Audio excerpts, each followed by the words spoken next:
ان کے لب رنگی کی نچھاور تھی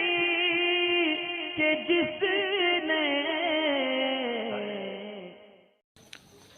شاہ رخ خان معلوم یہ کرنا چاہتے ہیں کولکاتہ سے کہ اگر کوئی مومن کا خاتمہ یعنی اگر کسی مومن کا خاتمہ ایمان پہ نہیں ہوا، مطلب کلمہ اس کو نصیب نہیں ہوا، تو نمبر 1 کیا وہ شخص کافر ہوگا؟ نمبر 2 اگر کسی کا ولی کا وہ مرید تھا تو کیا حشر کے دن اس کے پیر اس کی شفاعت کریں گے؟ اور نمبر 3 کیا وہ ان میں سے ہوگا جس کے دل میں رائی کے دانے کے برابر ایمان ہوگا اور اس کی بخشش ہو جائے گی؟ پلیز اس کو ایکسپلین کر دیجیے۔ اور لاسٹ کوشچن کا بھی آپ نے جواب تک نہیں دیا۔ ای میل تو سیریل وائز آ رہے ہیں، میں انشاءاللہ تعالیٰ اس کے ویڈیو کے لیے میں نے سوال رکھا ہوگا۔ وہ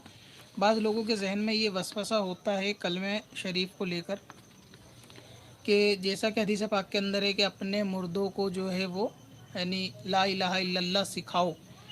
تو بعض لوگوں کے اندر یہ دیکھا جاتا ہے کہ وہ یہ سمجھ رہے ہوتے ہیں کہ موت کے وقت اگر آخری جو الفاظ ہوں گے وہ لا الہ الا اللہ یا کلمہ شریف کے ہوں گے تو ایسی صورت میں وہ مسلمان ہوگا، اور اگر مرتے وقت کوئی کلمہ نہیں پڑھ سکا تو وہ مسلمان نہیں ہوگا۔ حالانکہ یہ خیال بالکل غلط ہے۔ اس حدیث کا ایسا مطلب نہیں ہے کہ اگر آخری وقت میں کلمہ نہیں پڑھ پایا تو مسلمان نہیں ہوگا، بلکہ یہ جو حدیث پاک ہے احناف کے نزدیک، امام اعظم ابو حنیفہ اور حنفیوں کے نزدیک جو ہے وہ یہ مستحب عمل ہے کہ اپنے مردوں کو جو ہے وہ اس کی تلقین کرو، ان کو جو ہے لا الہ سکھاؤ۔ لیکن اس کا مطلب یہ نہیں کہ ہمارے وہاں یہ حکم واجب کرنے کہ ہر صورت میں مردے کو کلمہ پڑھنا آخری وقت میں واجب ہے، بلکہ اگر کسی کا ظاہر جو ہے وہ ایمان والا تھا اور وہ شخص مسلمان تھا اور بوقت موت اس کو کلمہ نہیں پڑھ پایا سختی کی وجہ سے، بے ہوشی کی وجہ سے، یا بے ہوش رہا یا نیند میں رہا اور نیند میں ہی روح قبض ہو گئی، ایسی بھی صورتیں ہوتی ہیں کہ بندہ نیند میں بھی اس کو موت آ جاتی ہے، حادثے میں موت آ جاتی ہے، اچانک شہید ہو جاتا ہے تو بھی اس کو موت آ جاتی ہے، تو ایسی صورت میں تو وہ کلمہ نہیں پڑھ پاتا، تو کیا وہ شخص جنت میں نہیں جائے گا؟ آپ خود سوچیں، شہید اگر کوئی شخص ہوتا ہے تو شہید ہونے پر بھی بعض معاملے ایسے ہوتے ہیں کہ اچانک سے موت آتی ہے، بندہ شہید ہو جاتا ہے، اس کو کلمہ پڑھنے کا ٹائم نہیں ملتا، تو کیا اس کے آخری کلام لا الہ نہیں تھا، وہ جنت میں نہیں جائے گا؟ حالانکہ وہ تو شہید ہے۔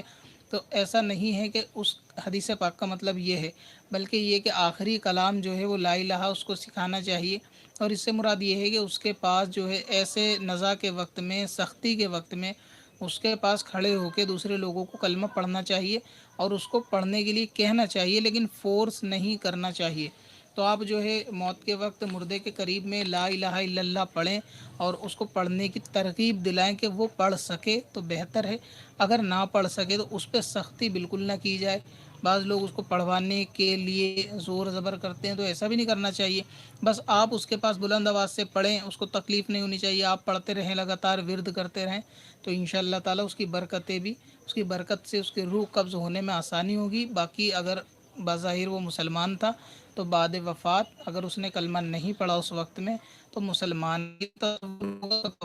نماز جنازہ سارے معاملات جو اہل ایمان کے کیے جاتے ہیں وہ سبھی جو ہیں وہ کیے جائیں گے۔ اس حدیث کا یہ ہرگز مطلب نہیں ہے کہ آخری وقت میں کلمہ نہیں ہوا تو معاذ اللہ ثم معاذ اللہ اس کو کافر سمجھ لیا جائے گا، ایسا نہیں ہے، بلکہ حدیث پاک کے اندر تو ایسے بھی الفاظ ہیں کہ اپنے یعنی شروعات میں اپنے پیدا ہوئے بچوں کو یا جو ہے نوجوانوں کو یا جو نئے نسل آتی ہے ان کو بھی کلمہ سکھانے کا، جس طرح اپنے مردوں کو کلمہ سکھانے کا ہے کہ جس کے شروعاتی الفاظ ایسے بھی مفہوم ہے کہ جس کا شروعاتی الفاظ لا الہ ہو تو اس کے گناہ جو ہیں وہ بخش دیے جائیں گے۔ اب شروعاتی الفاظ لا الہ کیسے ہوگا؟ بچے ولادت کے وقت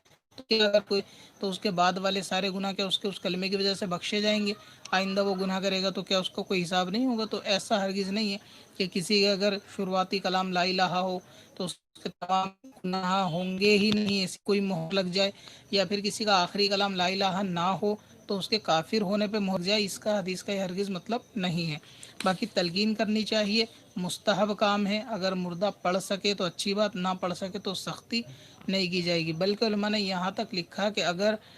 بوقت موت جو ہے وہ نزا کی سختی بہت زیادہ ہوتی ہے، اور وہ ایسی سختی ہوتی ہے کہ اس کی کڑواہٹ کی ایک بوند اگر دنیا پہ ڈال دی جائے تو ظاہر ہے کہ دنیا اس کو برداشت نہ کر سکے، وہ ایسی سخت ہوتی ہے۔ تو ایسے میں اگر کسی سے کلمہ کفر بھی جاری ہو جائے تو وہاں پر بھی علماء نے کفر کا حکم نہیں لکھا،